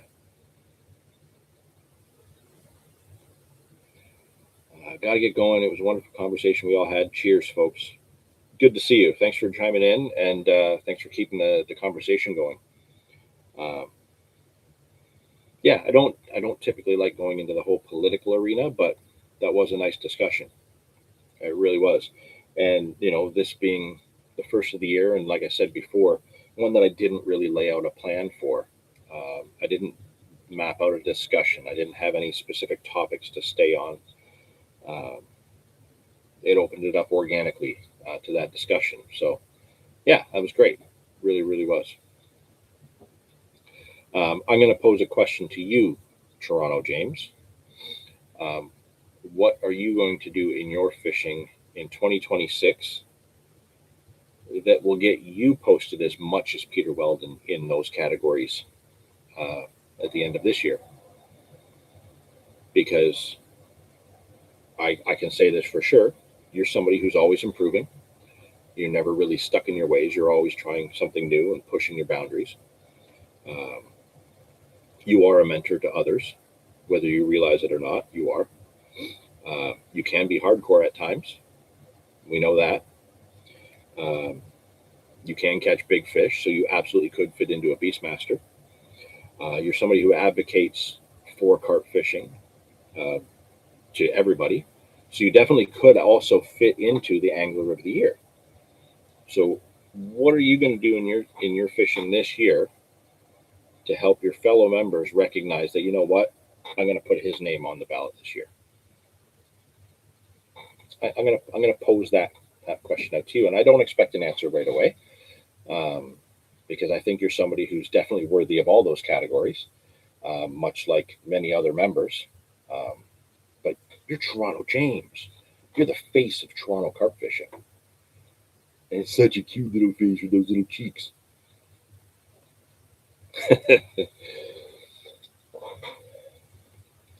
Good times. You know what? That's I mentioned earlier I didn't really have any proper goals. But definitely, I'm going to pursue some fish I've never caught before. Definitely, I'm going to put some focus in the match fishing and getting some more videos done with the specimen style carp fishing. Um, One thing I'm going to add in to that list for this coming year, I'm going to get on the bank with Toronto James again, because it's been a while. We got to hang out a little bit at the social this year, but we didn't really get to fish together properly. It was nice to spend some time with him again, because it always is. But it's been a couple years since he come down here to the fish the Upper Niagara, so we're going to have to get him down here again.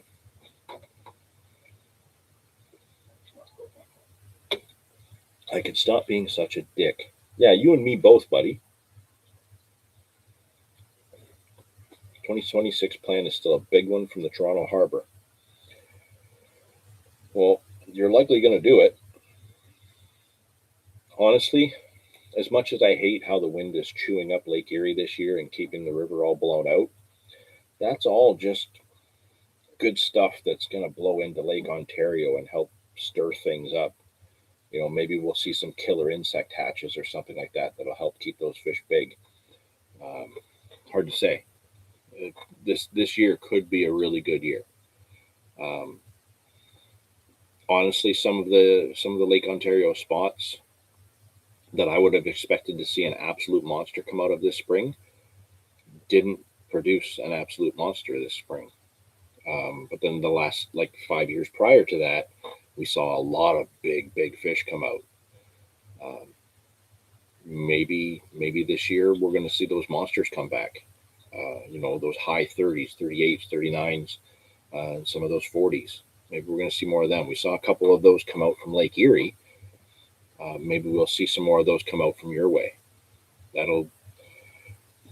I think we're overdue for a Lake Ontario giant lately. I'm sure you agree.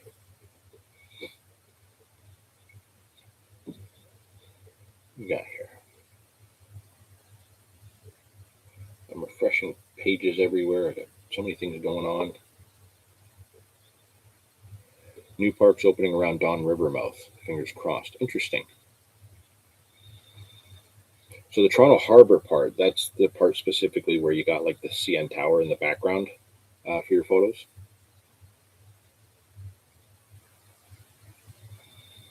Maybe if the Royal Botanical Gardens would stop killing them, there would be big fishing in Lake Ontario. Well, there already is giants in Lake Ontario. Absolute monsters. Maybe we would just see more of them. Anything new from DT you are excited to try this season? That's an interesting question.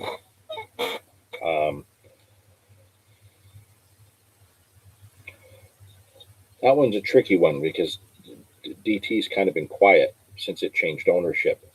However, with that said, they do have a range more suited to the match style fishing coming out.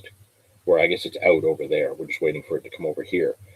But things like 10 mil boilies. Now that's not just for match fishing. I will absolutely use 10 mil boilies chasing 30 pounders. Um, Back when I used to use Live System from CC Moore, that was one thing I always loved getting. I would get bags and bags of the 15 mil Live System, and I would get 2 or 3 kilos of the 10 mil and mix them. And quite often, you did get more big fish having the smaller offerings in the mix. Um, Certainly, the early the early season of doing the Canadian Carp Cup. I was using Live System for that, and same thing, mixing the 15s and the 10s made a big difference. Um, and up until now, we couldn't get 10 mil boilies from DT, so those should be coming. And when they do, I'm definitely going to stock up for sure. Um, some of the smaller hook baits to fit into the match stuff, absolutely. I'll be looking forward to using some of that. Um, but like I said, that also applies into the specimen carp fishing. Um, Actually, I drove by a spot this morning that I haven't fished in a couple years when I was going to do a dump run. And I did a video, I think 2 videos there a couple years ago that were like my first visits back to that venue in years, like 10 years or something like that. It was ridiculous. It was a long time. And, I had a few fish and I had a good time and I really enjoyed it. It's a spot that's right next to a very busy road, so it's noisy and it's kind of irritating. But the fish have actually been getting bigger in there. But it's still you still fish it like a pond, and they respond really well to smaller baits. They don't really respond to larger baits in there. Um, so this will be a perfect opportunity for me to set up. You know, I'll take the lighter rods, like the 3 pound or the 2 3/4 test curve rods, and I'll set them up there with smaller hook baits. 10 mil, 12 mil, something like that, and that should be pretty good. Those sessions should work out really well, and I'm actually looking forward to filming there again. Um, I want to do some waggler fishing there because I'm sure that's going to be a really killer technique there as well. But when I used to fish there in the past, you got a 10 or 12 pounder. That was pretty big fish in there. And the last couple times I went, I was hooking like 20, 25 pound plus fish. I was seeing them. They were huge, compared to what used to be in there. And they'd always come unbuttoned because I was undergunned for them. I wasn't expecting to hook into big fish there. That's not why I went there. But now that I'm seeing there's some big fish in there, I'm definitely going to go after them. Uh, Unfortunately, with the way the canal drains for the season, that water is like an overflow area. So that water level is going to drop for the winter, probably any day now for 2 months, 6 weeks maybe. Um, but it could be as early as April that those fish start to get active in there again, and it'll be really nice to have um, smaller boilies, 10 mil boilies. I'm thinking, I love the cold water green beast, certainly on the upper river, but the pineapple, uh, banana, these are really, really good baits all year long. Um, Superfruit, though, superfruit I can catch in any water conditions. It's my favorite. You got somebody like Prairie Carpenter who absolutely loves the N blend.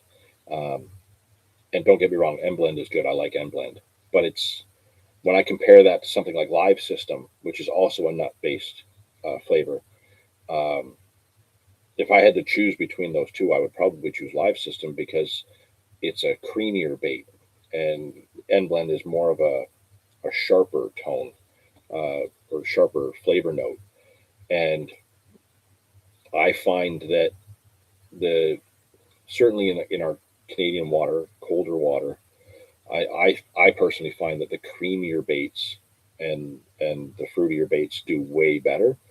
Um, if I wanted to use something that was like N blend is tiger nut meal, I'd rather just use tiger nuts um, in that particular case. It's just a personal preference. Don't get me wrong, N blend works, and I have caught on it. But when I really put a focus into putting a lot of N blend into a swim in the spots that I fish, I don't get the same result as I would if I just loaded in the superfruit. Um, the the cold water green beast, same thing. As a hook bait, unbelievable. Catches a lot of fish, gets me a lot of bites. Um, but if I load that in as the free offerings, it's not the same. It doesn't do the same job. Um, I have my 30 and 35 mil rolling tables ready for the spring. Actually, I've got mine over there on the shelf. I'm trying to find the one nozzle for my sausage gun. Um, I want to get some of the DT flavors and kind of play with a couple things that I have in my mind.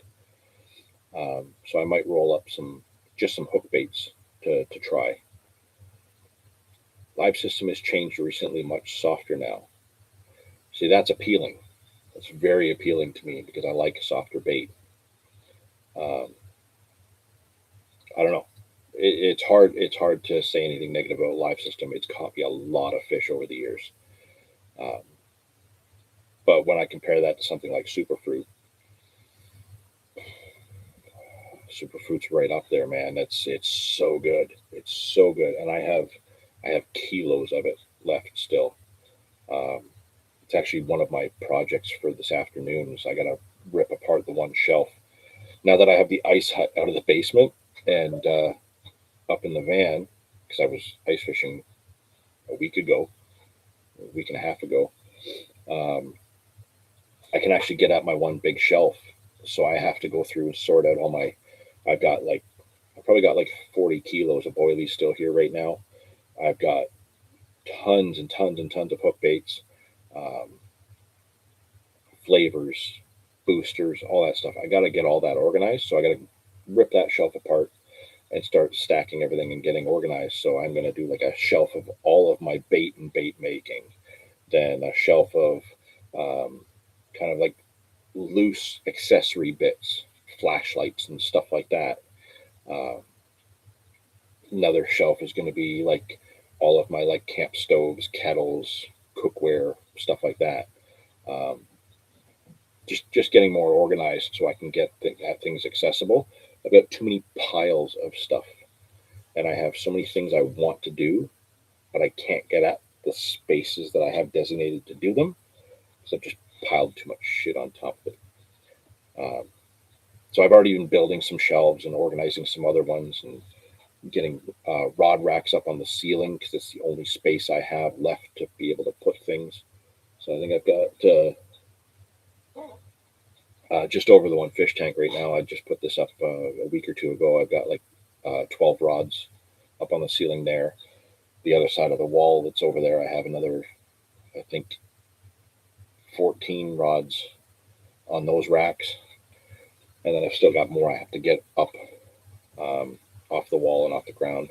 Lots of them are in like um, the rod bags, like my a lot of my carp rods, like the sets, are in rod bags, so they're just hung up separately. But some of the stuff, trout rods, ice fishing rods, don't even get me going on there. I've got way too many of those, and I just bought two more. But I bought those specifically for the bluegill fishing, and they were perfect, absolutely perfect. But yeah, I'm going to be getting all my baits and stuff sorted out. Probably over the next week or two, just to kind of get a good assessment of what I have. Because as soon as I get word that the new DT order is here, um, I'm going to want to make sure that I get my hands on a lot of those 10 mil boilies, those smaller like wafter hook baits that are coming, things like that. There's a lot of it that was posted on the social media and on the DT bait site over the last while since the new ownership. Um, but yeah, there hasn't been much communication um, that I've seen uh, from DT baits, at least our way. Uh, I wish there was, but uh, I haven't really had any to contribute other than, hey, where's the baits? Right? It's not up to me with how they get here. So once they get here and I see what's available, I'm going to grab some up, and obviously I'll let you guys know how it goes. You'll be able to see it in some of the videos, but that's what I'm looking forward to from DT right now is just these smaller baits. I can use those in a little bit more of a wider variety of my fishing. In the meantime, I need to figure out. Tomorrow's the boy's birthday, but he sleeps in. So I kind of have the morning free. So I'm trying to figure out where I want to fish tomorrow. Um, with this mild weather, and crappy conditions, you know, it's not a terrible idea to sit behind a couple rods and fish for carp tomorrow. It's not a bad idea at all. But I'll have to take a drive to see if the spot I want to fish in is full of ice or not. Because if it is, then I can't go. I'll have to try something else. If all goes well, Simon may have another popular brand of bait coming over. I think I know what you're referring to, and if I'm on the same page that you are, I'm really excited to see that come over here. Um, just that brand in general, if it's the one I think you're talking about, OMC. Um, I'd actually like to see more of that brand here. Simon's done really well with bringing that over. He seems to speak quite highly of it, and I have a few of the little bits from OMC myself in some of the end tackle, and I got no complaints. Um, so yeah, if some of that bait is coming over, that'll be interesting. I'd like to see how that does over here, for sure. Anybody else have anything to chime in? Any comments or questions? I always try to open it up at the end for some of you who may be watching but not commenting in the chat. Any questions you want to bring up that either myself or other people in the chat can answer? Now would be the time to throw that in there. Like I said, we're not really on any mega topics or anything like that. But yeah, we've been going almost 2 hours, and well, now that it's in my head, if I want to fish for carp tomorrow, I might need to go take a drive right now to go see if that spot's going to be open. Otherwise, it's going to be the trout gear going back in the van. So yeah, if there's any questions somebody wants to pop up or any comments, yeah, I just wait and see if you want to throw that in there. But yeah, kind of going back to what I mentioned earlier and what we touched on throughout. Think about your goals. Not any New Year's resolutions, nothing like that, but just a direction or a path to put your angling on this year. You know, I'm a little bit scatterbrained. I have a couple ideas and a couple things that I really want to do. I have a list of other things that I think will be fun to do. But overall, I just think it's a good idea to kind of, even if you don't stay on that path per se, it's just a good idea to have one, a direction to follow, a direction of that you can take to grow your fishing, grow your angling, grow your skills, blow your mind with new ideas, you know, things like that. I'm planning on using peanuts a lot more this season. Oh man, Dave blew my mind with that. Do them in the pressure cooker; they get bigger. I don't know how. I don't know what the whole deal is. Message Dave about it. He'll have more information. But he did the peanuts in a pressure cooker the one time with corn. The peanuts came out huge, and we put them in the mix. And holy crap! Like he was getting bite after bite after bite. Honestly, I should try it too. But talk to Dave about the whole pressure cooker thing or the rice cooker thing that he did the peanuts in. It was mind blowing. I couldn't believe it.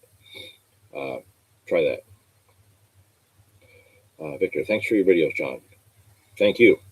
Really appreciate that you guys watch them, and you know, without people like Dave and so many others that have been a part of the channel over the years, who knows if the channel ever would have even continued. You know, I might have given up long ago if it wasn't for the people that are involved, and you know, those of you that pop into the live stream chat every single month. You know, this is a big team effort. It really is, and I have to throw a huge shout out to Dave Pendelbury, because without him keeping me motivated, I don't know if I would even still try. But he is a very positive force behind this channel. He definitely is. You know, much like Goldie was, where Goldie helped keep it fun, and we had a lot of great adventures, but they were always fun. Dave helps keep a lot of that fun there, and we all have him to thank for that too. Happy birthday to the kid. Yes, I will pass that on for you, Tyler. Thank you. Always learning when I watch. Well, I hope that's something that people pull out of that, is that there's something to learn. But more so, I hope everybody's having fun. We get the comments every now and then, like, oh, that was a boring video. That's the worst one I've seen on the Lower Niagara. Oh, you guys need to do better. Like, really? If somebody's posting a comment like that, this channel's not for them. It's really not. You guys are here time and time again. Obviously, you guys are the audience this channel's for. We do it because it's fun. It's about our adventure. It's about our path, our mistakes, our excitement, and you guys get to you guys pop into these chats every single month with these live streams, and it's very clear you're sharing in that. You guys are having your own adventures. You tell us about them in the chat. This channel is not for everybody, but the people that it does seem to be for are pretty awesome. So I'm very, very grateful for that. And I really appreciate it when you make comments like that. Thank you. Lots more coming. Like I said, I think next week I tried something a little bit different for my last fish of 2025, and something you don't see done very often. I used to see it more, but I really don't see it very often anymore at all. And given the way the conditions were, I wanted to try it, and it worked. It's just going to be a short video, like 12 minutes or something like that. But yeah, that's going to come out next week, and I have a lot of editing to do. I have a lot of content. I have ice fishing stuff, some trout stuff, the buffalo videos. Dave's out trying to get some more stuff shot.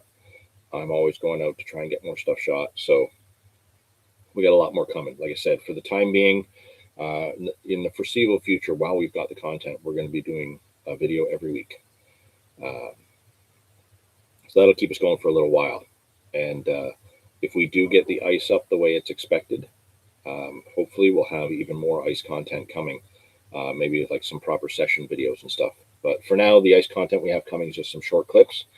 Like I said, I shot some using some jigs that I bought in London, some electronic stuff that I was playing with. Some good stuff, some fun stuff. Yeah. So for now, for January of 2026, we're going to wrap this live stream up. Thank you all for being here. Really appreciate it. Some of the conversation got a little bit heavy there, but it was really great conversation. Really appreciate it. It's been a good time, good chat. Oh, look at that. Galen slipping one right in at the end there. Are you liking your new cameras, John? Seem Insta360 have become the new staple over the GoPro, or is it trending that way? Well, I don't use the Insta360. I use the DJI Osmo Action 3s, and I love them. They're awesome. I want to look into the one that has the gimbal built in on the top. That's probably going to be the next camera I look towards going to. I still do use, from time to time, my old Canon camcorders. There's some things that are just better to shoot with that. They just don't have the same 4K resolution as the Osmos. But yeah, absolutely loving the DJI stuff. Honestly, if I could just buy everything that DJI has and use just that, I would. I'm that satisfied with the quality, the durability, the battery life, the files. I need to improve the audio. I've already been looking at lapel mics to work on that. They're just, it's an expense thing. So, those of you who are kind enough to put money into the Patreon and what the channel makes on YouTube, all this stuff goes back into that. So yeah, the microphones are probably going to come first before any new cameras, just so we can improve the audio quality, which has been deteriorating the last while since I've changed cameras, because I don't have a proper mic like this that will work with the DJIs. This does work. This is actually an old Rode mic that I have, and I used an adapter to connect this with the DJI Osmos. Some of the footage I shot, it worked perfectly. Some of the stuff, it just stopped recognizing this, and they had no audio at all. So those videos ended up being useless. Um, you never know. I might be able to do something with the footage in the end down the road. But DJI makes their own wireless mics that are like clip on the lapel. So I know that'll improve audio quality with me interacting with the audience. What I'm worried about is that it loses some of the audio quality of the landscape where I am. Uh, as much as I want to cut out wind noise, it is very important that I get to hear the birds. I get to hear the roll of the waves. I need to have that as well. It's not just about the information we want to share in the videos. It's about the experience of where we are.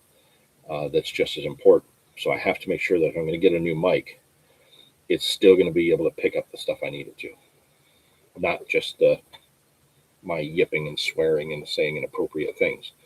I need it to pick up nature as well. So that's where I am right now looking at that. It's in my cart on Amazon. All honesty, the Boxing Day sales weren't as spectacular as they were saying they were. But as they come out with new technology, the price drops drastically on the older stuff. So,